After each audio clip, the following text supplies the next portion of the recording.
Louvado seja nosso Senhor Jesus Cristo.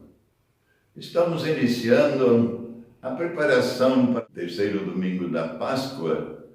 Nós temos uma reflexão a fazer. O Cristo ressuscitado, presente entre nós, vivo, mas nós só precisamos ter a fé para poder o sentir presente entre nós. É preciso que o Cristo padecesse? Essa questão nós vamos refletir. Será que era preciso que o Cristo padecesse e assim entrasse na eternidade, voltasse ao seio do Pai? O sofrimento de Jesus é entendido de muitas maneiras, nem sempre aceitável. Há quem diga que Jesus teve que pagar nossos pecados. É uma visão que Jesus teve que pagar pelos nossos pecados com seu sangue. É uma mentalidade assim muito errada.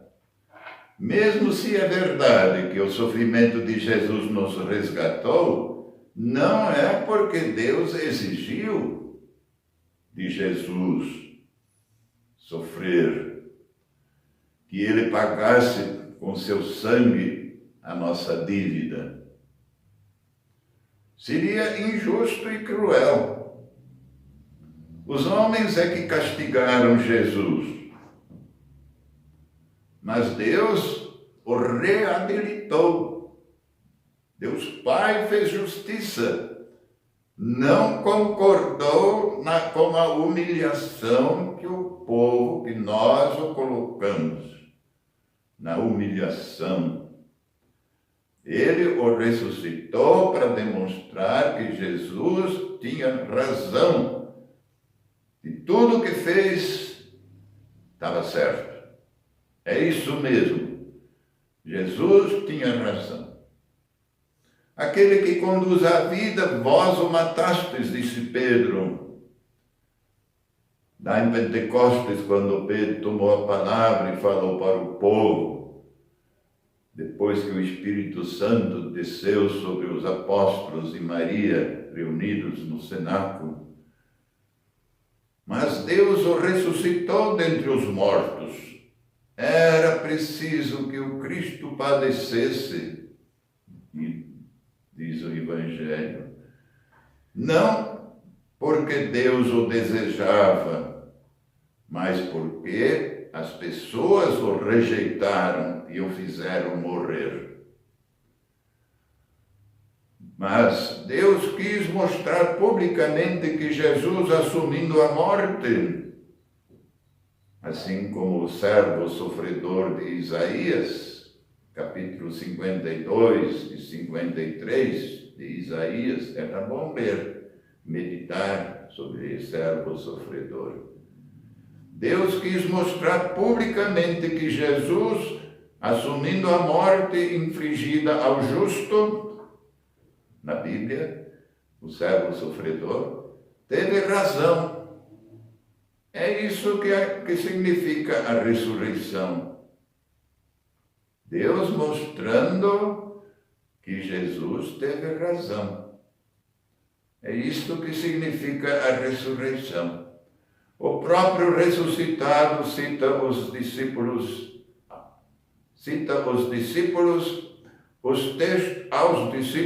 os textos da Escritura que falam neste sentido. Muitas vezes a gente só descobre o sentido profundo das coisas depois que aconteceram. Assim também foi preciso, primeiro, o Cristo morrer e ressuscitar, para que os discípulos descobrissem que nele se realizou o modo de agir de Deus, do qual falam as Escrituras.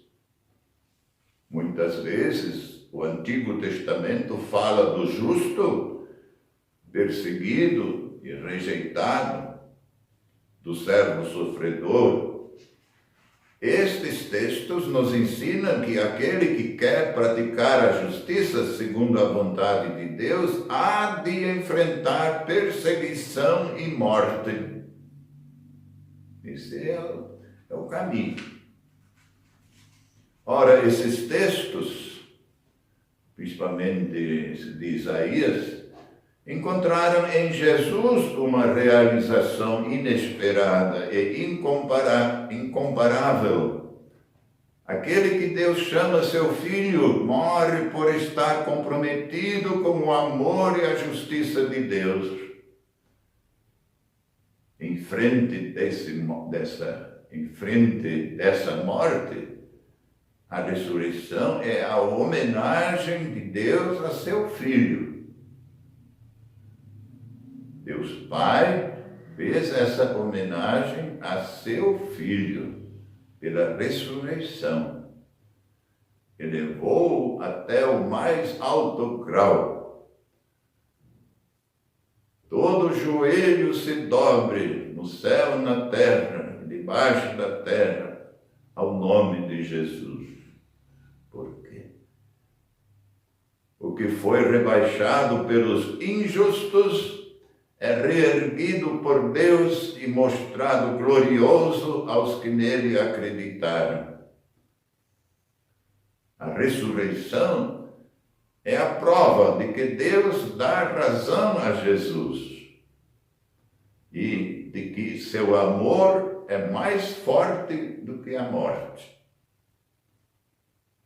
Se Deus dá razão a Jesus, se Deus endossa a prática de vida que Jesus nos ensinou por seu exemplo, já não podemos hesitar em alinhar nossa vida com a sua. Jesus ressuscitou por nós, isto é, para nos mostrar que o certo é viver e morrer como Ele. Quem morrendo ou vivendo dá a vida aos irmãos, não é um ingênuo. Deus lhe dá razão. O que significa então?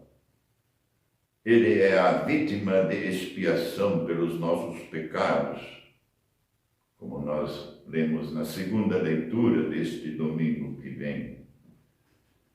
À luz do que dissemos acima, esta expressão não significa que Jesus é um sacrifício oferecido para pagar a dívida em nosso lugar, mas que aquilo que os antigos queriam realizar pelas vítimas do templo, oferecendo sacrifícios de expiação, reconciliar-se com Deus, aquilo que os antigos queriam realizar pelas vítimas, isto